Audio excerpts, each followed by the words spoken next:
Sveiki visi! Jūs žiūrite kanalą Bitai ir Baitai. Tai 106 pamoka, kurios metu mes kalbėsime apie record traktus. Prieš pradedant, prašau paspauskite mygtukus like ir subscribe.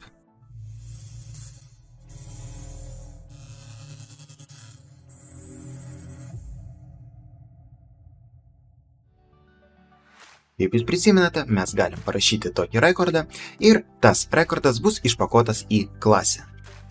Ir jeigu mes čia pažiūrėsime, tokia eilutė bus perrašyta kaip va toks didelis gabalas kodo. Čia pas mus bus konstruktorius, dekonstruktoriai, palyginimo operatoriai ir kiti dalykai.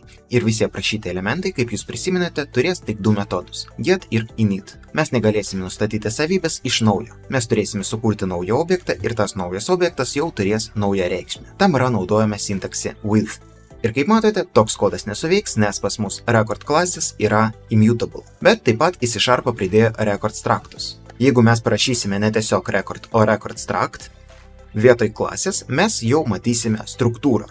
Jeigu parašome tai be tract raktažodžio, tai čia pas mus bus klasė. Jeigu mes čia pridėsime raktažodis tract, tai tas class raktažodis čia pasikeis į struct. Ir jeigu pažiūrėsime į savybės, tai vietoj init čia pas mus visur atsiras setteris.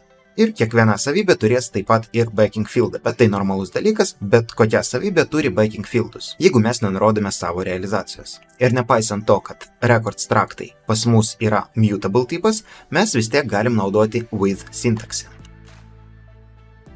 Taip pas mus irgi veiks. Visi kiti dalykai tarp rekordų ir record traktų sutampa. Mes taip pat galim pridėti savo metodų.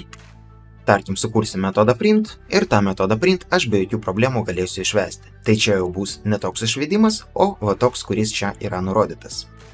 Ir kaip jūs matote, mes galim be jokių problemų implementuoti čia interfejsą. Tai viskas veikia identiškai. Dabar jūs žinote pagrindinį skirtumą tarp rekordų ir record trakto. Jei norite užsakyti pamoką, galite tai padaryti paspaudus pirmą nuorodą video aprašyme.